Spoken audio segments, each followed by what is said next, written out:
کیا جنگ سوئم شروع ہو چکی ہے؟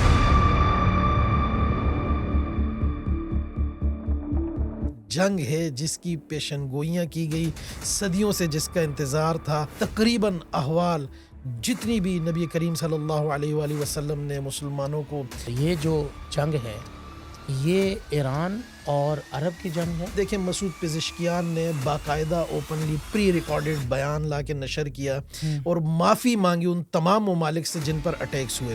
فیلڈ مارشل حافظ سید عاصم منیر صاحب، خالد بن سلمان کو بہت سے لوگ نہیں سمجھتے، ڈیولپمنٹ ایسے سمجھتا ہوں. آبنائے ہرمز پہ سوائے پاکستانی جھنڈے والے جہاز کے کوئی جہاز نہیں گزر پا رہا. پوری دنیا کا تیل اسٹاک ہوگا، صرف وہی جائے گا جس کو پاکستان اجازت دے گا. آپ دیکھیں نا، ایک واحد پاکستان ہے جو نیوٹرل رول پلے کر رہا ہے. یہ جو پاکستان، ایران، افغانستان کے درمیان کا ایریا، یہ انتہائی اسٹریٹجک پوائنٹ آف ویو سے اہم اور حساس علاقہ ہے. اور فیلڈ مارشل جیسے لوگ اور فٹ سولجرز آپ کو یہ افغانستان، ایران اور پاکستان بر صغیر میں یہ زیادہ ملے گا، افرادی قوت زیادہ ملے گی. اور اسرائیل جو کر رہا ہے، جارحیت برت رہا ہے، اللہ تعالیٰ اس کو نیست و نابود فرمائے. آمین. کیا یہ کفر اور اسلام کی جنگ ہے؟ دوسرا ہمسایہ آپ کا ہندوستان وہی نہیں کر رہا ہے جو ہمیشہ سے اس نے کیا ہے. اور اس وقت جب سندور چل رہا تھا، جی، تو سندور چل رہا تھا، عراقچی صاحب وہاں بیٹھے جو اٹکلیاں لے رہے تھے، ہمیں سب یاد ہے، ہم نہیں اس وقت یاد دلاتے. آپ نے پاکستان میں لانچ کیے دہشت گردی، علماء کی شہادتیں، ٹارگٹ کلنگز، فتنۃ الہندوستان. ایران کا بچا کیا ہے اس کے پلے؟ لیکن جہاں تک بات اسرائیل کی ہے، اس کی نیتن یاہو کی یہ بقا کا مسئلہ ہے کہ ایران سرنڈر کرتا ہوا نظر آ رہا ہے آپ کو. پاکستانی شیعہ جو آپ دیکھ چکے کراچی میں کیا، جو آپ دیکھ چکے گلگت میں کیا، اسکردو میں کیا. اچھا، یہ کیوں ہمارے ہوا ہے؟ فوجی گلگت بلتستان کے بازار جلا دیتے ہیں، کبھی آپ کرم کے لوگوں کو جلا دیتے ہیں، کبھی آپ پاڑا چنار کے اہل سنت کو پی ٹی آئی کو وہاں تک جانی نہیں. کیا یہ کیسے گئے ہیں؟ اور دوسری طرف مرید کے میں صرف اگر کوئی نکلنے کا فلسطین کے لیے، غزہ کے لیے اعلان کرتا ہے، مار کے ختم کر کے ملیا میٹ کر کے ان کی لاشیں کی اسٹامپ پیپروں پہ ان سے انگوٹھے لگوا کر دیتے ہیں کہ آخر کیوں آپ یہ امتیازی سلوک کر رہے ہیں؟ کون ہے جو سسٹم سے فیسیلیٹیٹ کر رہا ہے؟ کون ہے جو ان کی پشت پہ ہے؟ کون ہے جو ان کی اتنی سہولت کاری کر رہا ہے؟ کیوں نہیں ان پہ ہاتھ ڈالا جا رہا؟ کیوں نہیں ان پہ چھاپے پڑ رہے؟ کیوں نہیں یہ 4 شیڈول میں جا رہے؟ کیوں نہیں ان کو اس طرح سے پٹا اور لگام ڈالی جا رہی جس طرح آپ دیگر پراکسیز کے خلاف ایکشن لیتے؟ کیوں نہیں ان کے خلاف ایکشن لیا جا رہا؟ تو یہاں جو ہمارے جوانوں کو جلایا جا رہا ہے، اس پہ کیا ہوگا؟ السلام علیکم ورحمۃ اللہ وبرکاتہ. ناظرین اکرام، آپ دیکھ رہے ہیں دین اور دنیا ایک ساتھ ود مولانا پوڈ کاسٹ میں ہوں آپ کا ہوسٹ محمد ابو بکر.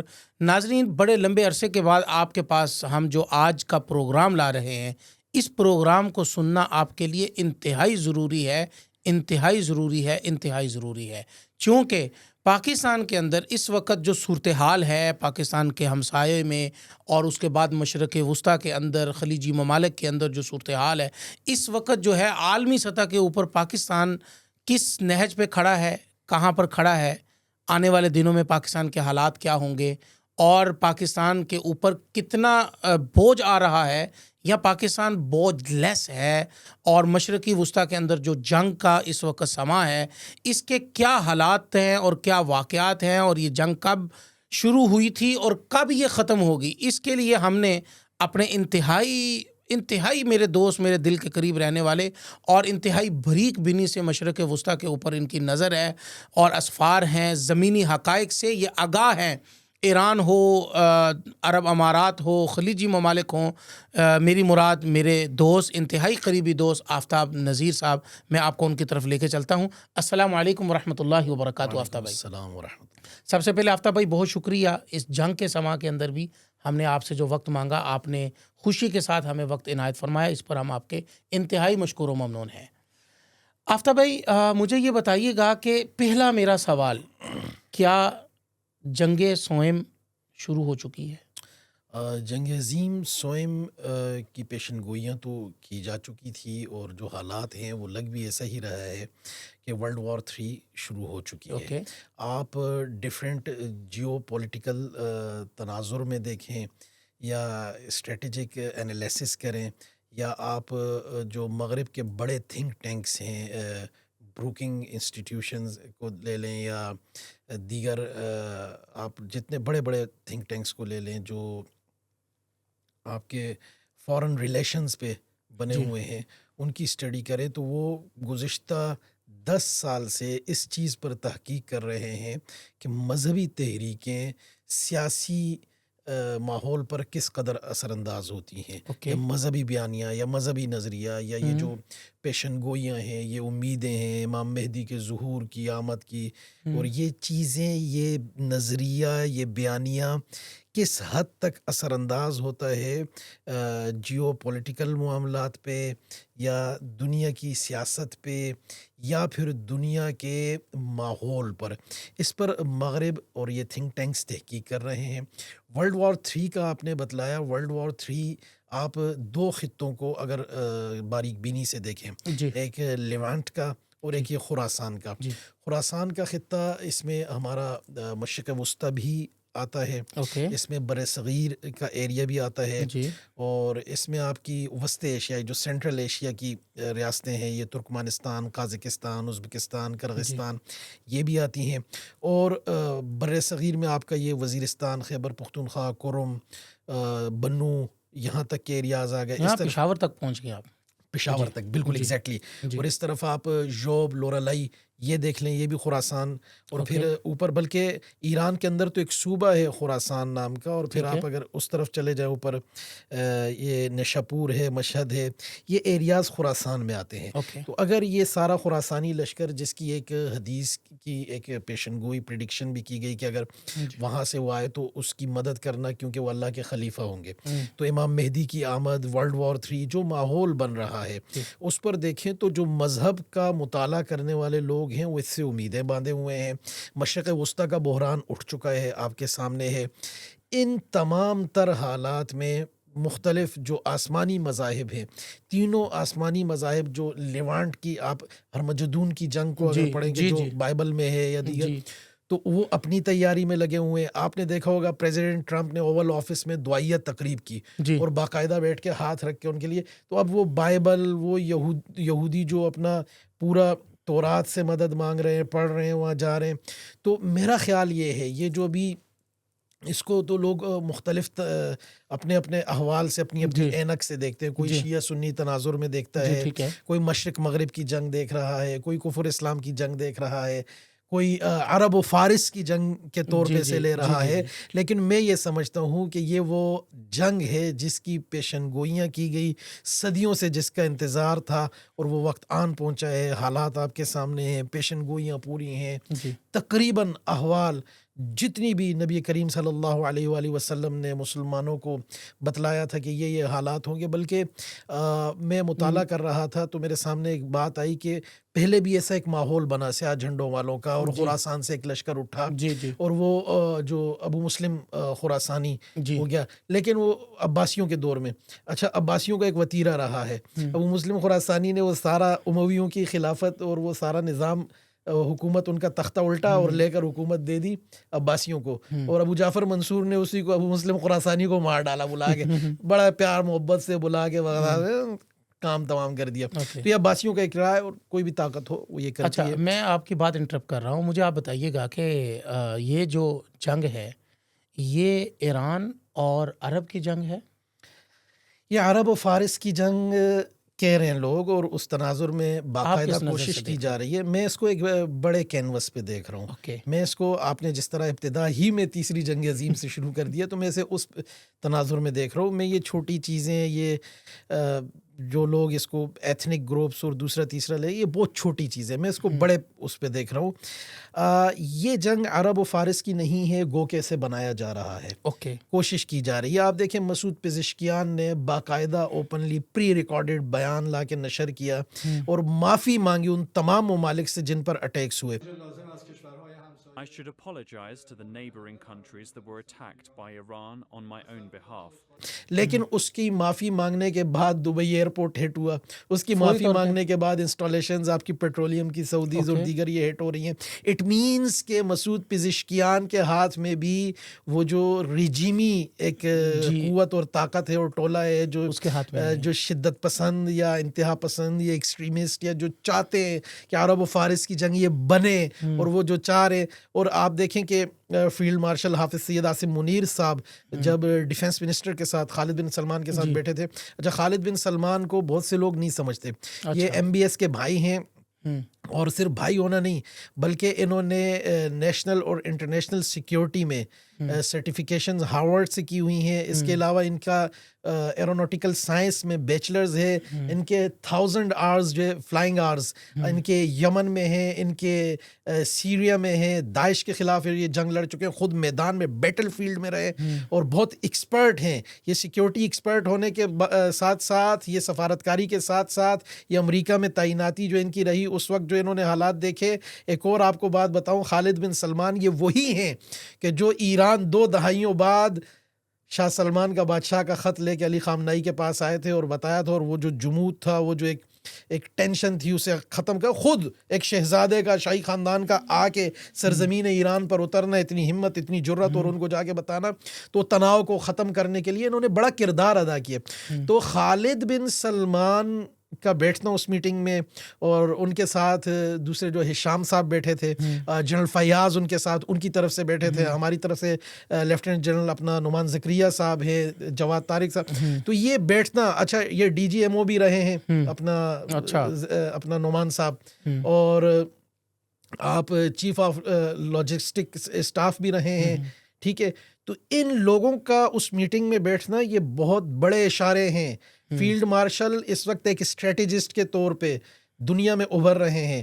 ان کے ساتھ خالد بن سلمان کی مشاورت میں ایک بہت بڑی ڈیولپمنٹ اسے سمجھتا ہوں. اب نائے ہرمز پہ سوائے پاکستانی جھنڈے والے جہاز کے کوئی جہاز نہیں گزر پا رہا.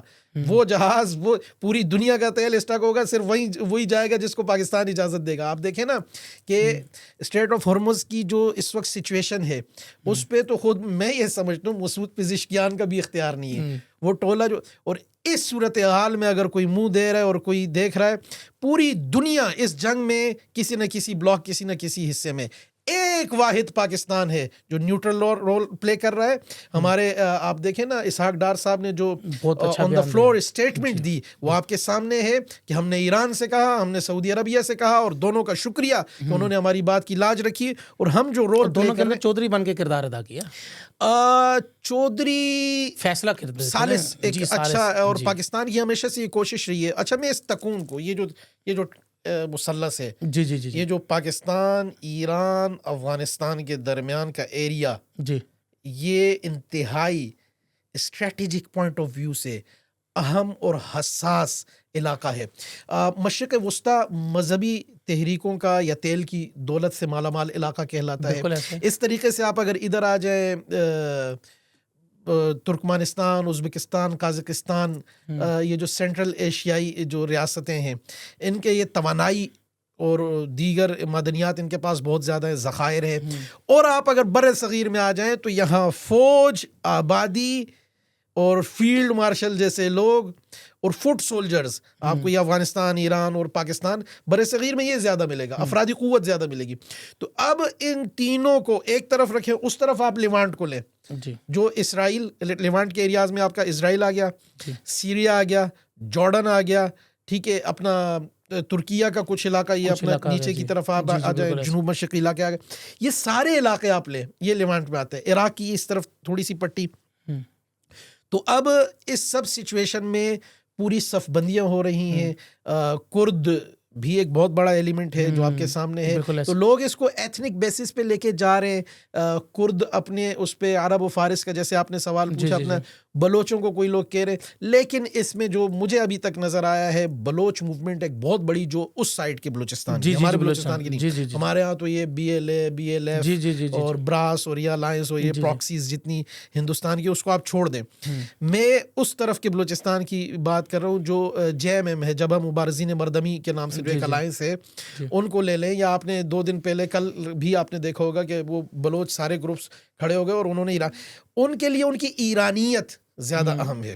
وہ اپنی ایران, تو یہ ایرانی, اس کو ایک لوگ تشیع کی نظر سے دیکھتے ہیں. پاکستان میں جو ایک ہوا امریکن کونسلیٹ اور یہ سارا معاملات گلگت بلتستان میں, ہم اس کی طرف بھی آتے ہیں, سوالات ہیں. لیکن یہ ساری چیز جو ایران کے اندر رہنے والا بلوچ ہے, کرد ہے, عرب ہے, فارس ہے, ترکمن ہے, یہ جتنے بھی ہیں, ان کے نزدیک ان کی ایرانیت زیادہ مقدم ہے، اور وہ آج ایران کے ساتھ کھڑے ہیں۔ وہ جب ایران پہ حملہ ہوا، آپ دیکھیں مسجد مکی زائدان سے شیخ الاسلام مولانا عبدالحمید صاحب کا کیا بیان جاری ہوا، اور یہ تمام اہل سنت تھے وہاں کے، حالانکہ اہل سنت پر جو مظالم ایران میں، اور ہم نے ان پروگرامز میں آپ کے ڈسکس کیا ہے، لیکن اس کے باوجود وہ اس وقت اسرائیل کے خلاف کھڑے ہیں، اور کوئی کسی قسم کا اسرائیل کو مارجن نہیں دے رہے۔ اور پاکستان سے الحمدللہ ہم نے بھی، آپ نے بھی، سب نے، اور ہماری دعا ہے کہ قدس کی فتح کی راہ ہموار ہو، اور اسرائیل جو کر رہا ہے، جارحیت برت رہا ہے، اللہ تعالیٰ اس کو نیست و نابود فرمائے۔ آمین۔ مجھے ذرا آپ ایک لفظی جواب دیجئے گا، کیا یہ کفر اور اسلام کی جنگ ہے؟ آف کورس، اگر بڑے کینوس پہ آپ دیکھیں تو آپ کو نظر آئے گا یہ جو صف بندیاں ہو رہی ہیں، ایک طرف اسلامی ممالک ہیں، جس طرح میں نے یہ تینوں ریجنز کا ذکر کیا، مشرق وسطیٰ کا، وسطی ایشیا کا، بر صغیر کا۔ آپ کا دوسرا ہمسایہ، آپ کا یہ پوائنٹ میں نے نوٹ کر لیا ہے، کلیئر ہے آپ کا پوائنٹ کہ یہ اسلام اور کفر کی جنگ ہے۔ دوسرا ہمسایہ آپ کا ہندوستان، وہی نہیں کر رہا ہے جو ہمیشہ سے اس نے کیا ہے؟ بغل میں چھری منہ میں رام رام، وہی کردار اس نے، دیکھے نا، ایران کو یہاں سے سبق لینا چاہیے کہ ساری زندگی اس نے چابہار اس کے حوالے کی، اور عین اس وقت جب سندور چل رہا تھا، عراقچی صاحب وہاں بیٹھے جو اٹکلیاں لے رہے تھے، ہمیں سب یاد ہے، ہم نہیں اس وقت یاد دلاتے، پھر یاد دلانے کو بڑا کچھ ہے، ان پہ پروگرامز ہو چکے، آگے زندگی رہی بات کر لیں گے، لیکن اس وقت ہم ایران کو یہ بتانا چاہتے ہیں کہ جب آپ پر برا وقت آیا تو آپ کو سمندر میں غرق کرنے والا آپ کا دوست ہندوستان تھا اور ہے، کہ جس کے ایڈوانی کو اور جس کے امبانی کو آپ نے جناب ملٹی ملینر بنایا، ڈالرز میں آپ نے ان کو بہتات اور ان کو تیل اور ان کو رسائی اور چابہار اور سارے ایسیٹس اور سب کچھ کھول کے رکھ دیا، اور ان کے ساتھ مل کے کلبھوشن جیسے نیٹ ورکس آپ نے پاکستان میں لانچ کیے، دہشت گردی، علماء کی شاتیں، ٹارگٹ کلنگز، فتنۃ الہندوستان، اور یہ جتنی علیحدگی پسند تنظیموں کو سپورٹ کرنا، BLF کے پورے نیٹ ورک، کیمپس، یہ سب کچھ آپ نے کیا۔ لیکن جب آپ پر وقت آیا تو اس دغاباز ہندوستان نے آپ کو پانی میں ڈبویا، اور وہ آپ کو سری لنکا کے مچھیروں نے بچایا، آپ کو پاکستانیوں نے پناہ دی، آج بھی آپ کو پاکستان بچائے جا رہا ہے۔ اور پاکستان جو کر رہا ہے، وہ جو محلے میں لڑائی ہو جائے نا، بچے لڑ رہے ہو تو ایک بچہ جو کمزور ہوتا ہے وہ اپنے زور کو، اپنی طاقت کو سب اچھل کے آ رہا ہوتا ہے، کبھی ادھر کبھی ادھر ہاتھ پاؤں چلا رہا ہوتا ہے، تو پھر ایک بڑا بھائی جو بیچ بچاؤ والا ہوتا ہے، وہ ہلکی سی چپت رسید کر کے کہتا ہے، اور چپ کر کے بہ جا، تو انہیں جوگا نہیں، مار کھائے گا، مر جائے گا، ہمارے پہلوان ہیں۔ بالکل ایسے ہی پاکستان اس وقت وہ کر رہا ہے، ایران کو سمجھا رہا ہے کہ نہ کرو، اور عرب ممالک بھی، میں یہ سمجھتا ہوں اس وقت جتنے تحمل، بردباری، صبر کا مظاہرہ کر رہے ہیں، سلام بنتا ہے ان کو، ان پر دیکھیں نا، پبلک پریشر تو بہرحال ہوتا ہے۔ اچھا، بڑا اہم سوال ہے، ایران مزید کتنے دن جنگ لڑ سکتا ہے؟ ایران کا بچا کیا ہے اس کے پلے؟ وہ جو ادھر سے دیکھیں، یہ تو اب اس کی وہ پراکسیز ہیں، میں تو IRGC کو بھی جو پاسداران انقلاب ہے اسے میں ایک پراکسی سمجھتا ہوں، جن کی تھی، اس پر ایک مفصل پروگرام ہونا چاہیے، وہ ہم اسٹیبلش کر سکتے ہیں کہ کن کی پراکسی تھی اور کب ضرورت پوری ہوئی، اور اب وہ اس کو یہ ڈی ایسکیلیشن اور یہ، لیکن اس وقت ہم بات کرتے ہیں کہ ایران کتنا لڑ سکتا ہے۔ ظاہر ہے پٹاخے تو ہیں اس کے پاس اور چیزیں ہیں، اور وہ ہبڑ دبڑ میں ادھر ادھر جتنا فائر، آپ کی جو نالج ہے وہ کیا کہتی ہے 6 ماہ تک چلے گی؟ دیکھیے، امریکنز شاید اس طرح سے جیسے دنیا سمجھ رہی ہے یہاں نہ اسٹے کر پائیں، ٹھیک ہے، امریکیوں کے بس کا یہ گیم نہیں ہے، ان کے اپنے بڑے مسائل چل رہے ہیں، وہ آ تو گئے ہیں، انہیں نکلنے کے لیے اب کوئی نہ کوئی راستہ چاہیے ہوگا، ظاہر ہے انہوں نے اپنی عزت بچانی ہے، ناٹے کی ناک رکھنی ہے۔ لیکن جہاں تک بات اسرائیل کی ہے، اس کی، نیتن یاہو کی یہ بقا کا مسئلہ ہے، وہ ہونے، مطلب وہ ایک قبر 2 لاشیں والا سین ہے، تو وہ کرے گا تو ہمارا تو وہ بھی دشمن ہے، اور ہم کبھی نہیں چاہیں گے کہ اسرائیل ہمارے پڑوس میں آ کے بیٹھے، یا اسرائیل جو ہم نے اس وقت تک بھی اپنے آپ کو جتنا سیکیور، آپ دیکھیں نا، لکیر سے اس طرف رکھا ہوا ہے کہ اس پار چابہار، کنرا کی یہ ساری چیزیں ہوئے نا، پہلے کام شروع ہی وہاں سے ہوا ہے، بالکل، لیکن اس کے باوجود ہم نے جتنے ہمارے ریڈار ہیں، جتنی یہ اتنی ہمت کیوں نہیں ہے؟ کیونکہ انہیں بھی پتہ ہے کہ یہ پاکستان ہے، اور یہ پاکستان کچھ بھی کر سکتا ہے، اگر میرے میلی آنکھ سے بھی وہ اس طرف کی ساری آپ امیجز آپ دیکھیں نا، وہ سب بنا رہا ہے، تصویریں بنا رہا ہے اور ساری جاسوسی کر رہا ہے، وہ اس طرف آنکھ اٹھا کے بھی نہیں دیکھ رہا۔ میں اس پر آ رہا ہوں کیونکہ بہت ساری پبلک اور بہت سارے جرنلسٹ اس کے اوپر گفتگو کر رہے ہیں کہ پاکستان اگر ایران آ جائے، ایران اگر نہیں سروائیو کرتا ہے، ایران کے اندر اسرائیل آ جاتا ہے تو پاکستان آگے کہاں پر کھڑا ہے؟ یہ میرا سوال ہوگا، لیکن پہلے مجھے آپ یہ بتائیے گا کہ ایران سرنڈر کرتا ہوا نظر آ رہا ہے آپ کو؟ یار سرنڈر کرنے کے سینگ نہیں ہوتے. مسعود پزشکیان نے تمام ممالک سے معافی مانگی جن پر حملے کیے. اوکے.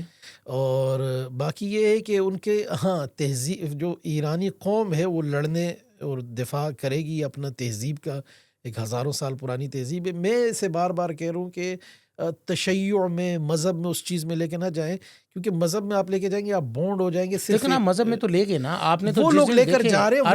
وہ لوگ میرا سوال ہے، ایران کا شیعہ اور پاکستان کے شیعہ میں کیا فرق ہے؟ آپ پہلے یہ فرق واضح کریں پھر میں آپ کو بتاتا ہوں.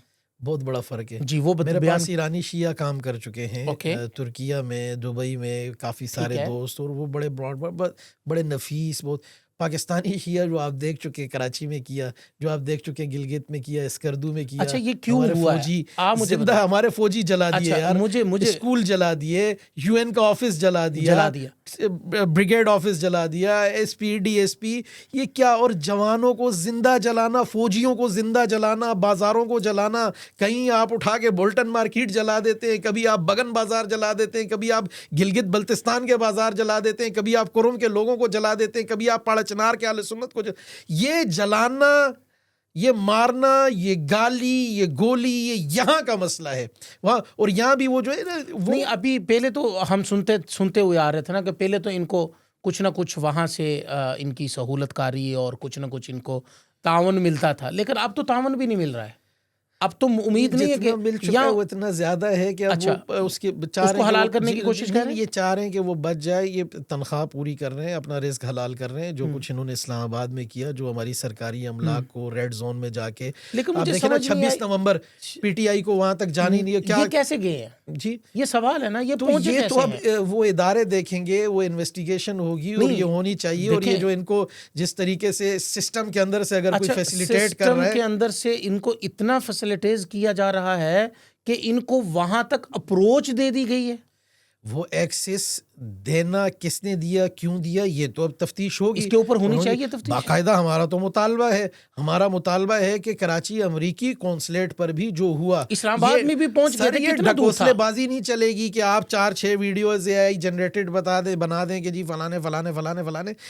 پراپر وہ لوگ معلوم ہیں، قاضی نثار کے حملہ آور معلوم تھے، لاشیں سامنے پڑی تھی، جنازے پڑھائے جا رہے تھے، اس وقت آپ روکتے. میں بار بار مطالبہ کرتا آ رہا ہوں کہ آئی ایس او پر پابندی لگائیں، ایم ڈبلیو ایم کو بین کریں. یہ فساد، یہ اور بیچارے میں اپنے پی ٹی آئی کے دوستوں سے بھی، ان کے ساتھ تو بڑا پرینک ہوا ہے کہ راجہ ناصر عباس کو انہوں نے سینٹ میں اپوزیشن لیڈر بنایا. خان کی رہائی کے لیے وہ خامنائی کی دعائیاں اور ماتم اور رونے دھونے. آج تک خان کے لیے اس نے اپنی جماعت کا ایک جلوس نہیں نکالا، عمران خان کے لیے ایک جلوس نہیں نکالا. اور دوسری طرف ایران کے لیے اور خامنائی کے لیے وہ جناب روڈ جلاؤ، گھیراؤ، کال، اور پھر اس پہ جمعے منانا. اور ابھی تک تو تدفین بھی نہیں ہوئی اور ہفتہ بھر ہو چکا ہے، اور اس کے باوجود اس کو اتنا لمبا کھینچ کے لے گئے ہیں. یہ ساری چیزیں جو کچھ ہو رہی ہیں، اسے ادارے دیکھیں، اسے دیکھیں.